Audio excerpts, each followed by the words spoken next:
اعوذ باللہ من الشیطان الرجیم بسم اللہ الرحمن الرحیم۔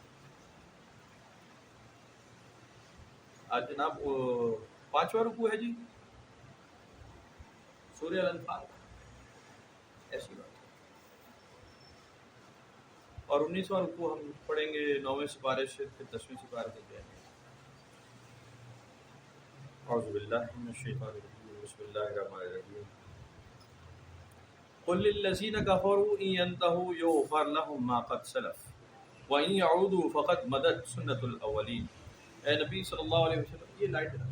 اے نبی صلی اللہ علیہ وآلہ وسلم کفار کو فرما دیجئے کہ اگر وہ باز آ جائیں تو انہیں اب بھی بخش دیا جائے گا، جو ہو چکا سو ہو چکا، اور اگر وہ پہلے کسی کرتوت دہراتے رہیں گے تو ہمارا طریقہ پہلے نافرمانوں کے ساتھ گزر چکا ہے۔ وَقَاتِلُوهُمْ حَتَّى لَا تَكُونَ فِتْنَةٌ وَيَكُونَ الدِّينُ كُلُّهُ لِلَّهِ فَإِنِ انْتَهَوْا فَإِنَّ اللَّهَ بِمَا يَعْمَلُونَ بَصِيرٌ۔ اور لڑتے رہو ان سے یہاں تک کہ فتنہ فساد باقی نہ رہے اور دین پورے کا پورا اللہ کے لیے ہو جائے، پھر اگر وہ باز آ جائیں تو یقیناً اللہ تعالیٰ جو کچھ وہ کرتے ہیں اسے خوب دیکھنے والا ہے۔ وَإِن تَوَلَّوْا فَاعْلَمُوا أَنَّ اللَّهَ مَوْلَاكُمْ نِعْمَ الْمَوْلَىٰ وَنِعْمَ النَّصِيرُ۔ اگر وہ روح گردانی کریں تو جان لو کہ اللہ تمہارا کارساز ہے، کیا ہی بہترین کارساز اور کتنا بہترین مددگار۔ وَاعْلَمُوا أَنَّمَا غَنِمْتُم مِّن شَيْءٍ فَأَنَّ لِلَّهِ خُمُسَهُ وَلِلرَّسُولِ وَلِذِي الْقُرْبَىٰ وَالْيَتَامَىٰ وَالْمَسَاكِينِ وَابْنِ السَّبِيلِ إِن كُنتُمْ آمَنتُم بِاللَّهِ وَمَا أَنزَلْنَا عَلَىٰ عَبْدِنَا يَوْمَ الْفُرْقَانِ يَوْمَ الْتَقَى الْجَمْعَانِ وَاللَّهُ عَلَىٰ كُلِّ شَيْءٍ قَدِيرٌ۔ اور جان لو کہ جو چیز تم غنیمت میں حاصل کرو تو اللہ کے لیے اس کا 5واں حصہ ہے،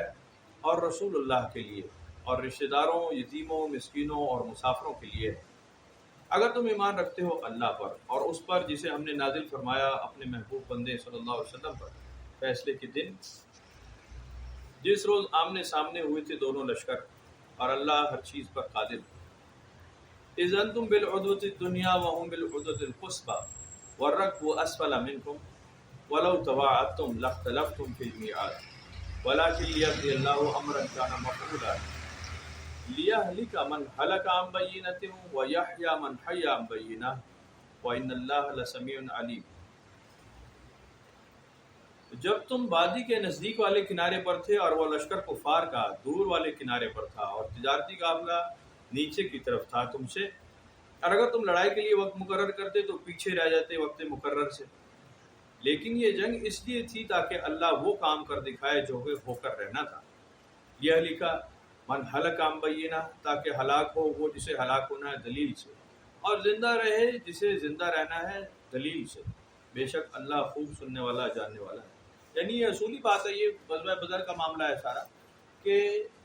جنگ تو اسی لیے ہوئی کہ وہ کفار اپنی زیادتی میں حد سے بڑھ رہے تھے، اور وہ یہ سمجھتے تھے کہ جی مسلمان جنگ پر آمادہ نہیں ہوں گے، جنگ نہیں کریں گے، لیکن جب جہاد کا حکم نازل ہو گیا اور جو کہ لازمی تھا، تو پھر ان کو یہ سمجھ میں آ گئی کہ اب مسلمان اتنا ترنے والا نہیں ہے، تو یہ ضروری تھا، کام ایسا ہونا ہی تھا۔ اگر آپ دشمن کے زیر ہی آتے رہے، دبتے ہی رہے، تو وہ آپ کو دباتا، دھمکاتا، ڈراتا ہی رہے گا، یہ ایک بڑا مسئلہ ہے۔ اور جب آپ حق سچ پر ہوتے ہیں بالکل ایک نمبر، جس میں آپ زیادتی کا ہاتھ نہیں بڑھاتے، تو پھر اللہ تعالیٰ نے آپ کو اجازت دی ہے کہ اپنا ڈیفینس کریں، اپنا بچاؤ کریں، اور جیسے ہی آپ اپنے بچاؤ میں آگے آئیں گے تو دشمن کیونکہ چور ہوتا ہے، بدماش ہوتا ہے اور جھوٹا ہوتا ہے، اس لیے اس کے پیر اکھڑ جاتے ہیں۔ وَإِنَّ اللَّهَ لَسَمِيعٌ عَلِيمٌ، اور بے شک اللہ سننے والا ہے، جاننے والا ہے۔ اِذْ يُرِيكَهُمُ اللَّهُ فِي مَنَامِكَ قَلِيلًا، یاد کرو جب دکھایا اللہ نے آپ صلی اللہ علیہ وسلم کو لشکر کفار قلیل تعداد میں، وَلَوْ أَرَاكَهُمْ كَثِيرًا لَفَشِلْتُمْ وَلَتَنَازَعْتُمْ فِي الْأَمْرِ وَلَكِنَّ اللَّهَ سَلَّمَ إِنَّهُ عَلِيمٌ بِذَاتِ الصُّدُورِ۔ اور اگر کثیر تعداد میں تمہیں لشکر دکھا دیا جاتا تو پھر اختلاف پیدا ہوتا اور لوگ ہمت ہار دیتے، آپس میں جھگڑے کرتے، تو اس معاملے میں اللہ نے تمہیں بچایا، وہ خوب جاننے والا ہے جو کچھ سینوں میں ہے۔ وَإِذْ يُرِيكُمُوهُمْ إِذِ الْتَقَيْتُمْ فِي أَعْيُنِكُمْ قَلِيلًا وَيُقَلِّلُكُمْ فِي أَعْيُنِهِمْ لِيَقْضِيَ اللَّهُ أَمْرًا كَانَ مَفْعُولًا وَإِلَى اللَّهِ تُرْجَعُ الْأُمُورُ۔ اور یاد کرو جب اللہ نے دکھایا تمہیں کفار کا لشکر، جب تمہارا مقابلہ ہوا تمہاری نگاہوں میں قلیل، اور قلیل کر دیا تمہیں ان کی نظر میں، تاکہ دکھائے اللہ وہ کام جو ہو کر رہنا تھا، اور اللہ تعالیٰ کی ہی طرف لوٹائے جاتے ہیں سارے معاملات۔ صدق اللہ۔ اس کا ذکر ہم پہلے بھی پڑھ چکے ہیں کہ حضور پاک صلی اللہ علیہ وسلم کو اللہ تعالیٰ نے پہلے سے سارے معاملات بتا دیے کہ جناب اس طرح سے لڑائی ہوگی اور اس طرح معاملہ چلے گا اور دشمن کو زیر عذاب کیا جائے گا۔ لیکن ظاہر ہے کہ اوائل ایام سے اسلام کے سارے تو ایک ایسے ایمان والے نہیں ہوتے، اس میں داخل ہونے والے ذرا ایسے بھی ہوتے ہیں کہ جن کا ایمان ابھی پختہ ہونا ہوتا ہے، تو اس میں اختلاف اور تنازع جو ہے وہ پہلے بھی پیدا ہوتا رہا، اور لوگوں نے یہی کہا کہ یہ جنگ تو ٹھیک کام نہیں ہے، اور اس کے اوپر امن سے بیٹھ کر بات کر لی جائے کہ جی ہم مکہ والوں سے کب تک لڑیں گے، دشمنی پیدا ہوگی۔ انسان کے ذہن میں ہمیشہ جب آپ اپنا ڈیفینس کرتے ہیں، انسان کے ذہن میں ہمیشہ ایک بات ہوتی ہے یار دشمنی تو نہیں پیدا ہو جائے گی۔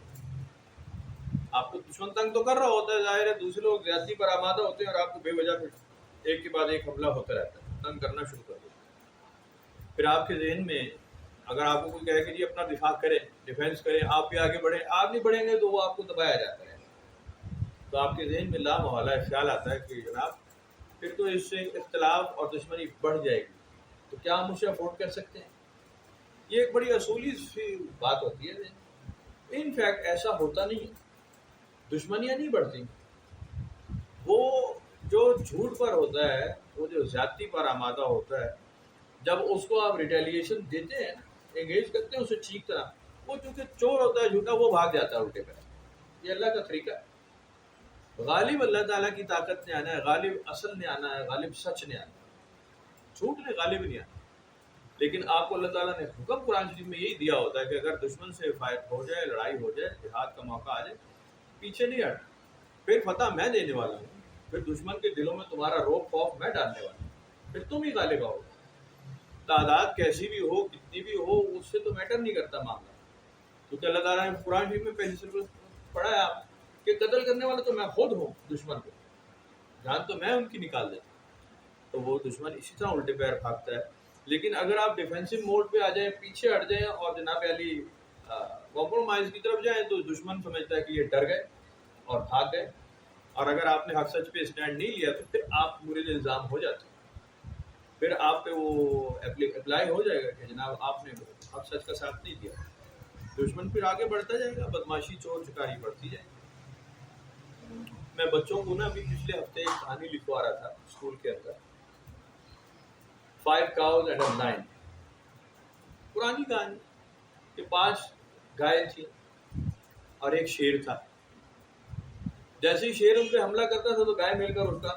دفاع کرتے تھے اور شیر بھاگ جاتا تھا۔ پھر شیر نے سمجھ لی بات کہ میں ان کے اندر پھوٹ ڈالوں، کسی کی تعریف کروں، کسی کی توصیف کروں، کسی کے خلاف بات کروں، آپس میں ان کے جھگڑے پیدا ہوں، تاکہ جب جنگ کی بات آئے یا حملہ ہو تو یہ ایک دوسرے کا ساتھ نہ دے۔ اور پھر ایسا ہی ہو، اس نے جناب ورغلا دیا، گایوں میں اختلاف پیدا ہوا، جب شیر نے حملہ کیا تو گایوں نے ایک دوسرے کا ساتھ نہیں دیا، اس نے ایک گائے شکار کر لی، کچھ ایسا گزرا اس نے ایک اور گائے شکار کر لی، ایک کے بعد 5 گایوں کا شکار کر کے فارغ ہو گیا۔ تو بالکل ایسا ہی ہوتا ہے نا اتفاقی میں، ناچاکی میں، اختلاف میں، کہ اگر اختلاف پیدا ہو جائے تو آپ اصولی باتیں سوچنے لگتے ہیں، وہ کام سوچنے لگتے ہیں جو ابھی ہوا نہیں، فیوچر میں ہونا تھا، اب کیسا ہونا تھا یہ تو بلائنڈ ہے، آپ جانتے نہیں کہ آگے کیا ہونا، لیکن آپ اینالائز کر لیتے ہیں اور پھر بزدلی کی طرف چلے جاتے ہیں، ڈرپوک ہو جاتے ہیں، پیچھے ہٹ جاتے ہیں، اور اس میں آپ کا نقصان ہوتا ہے۔ ٹھیک ٹھاک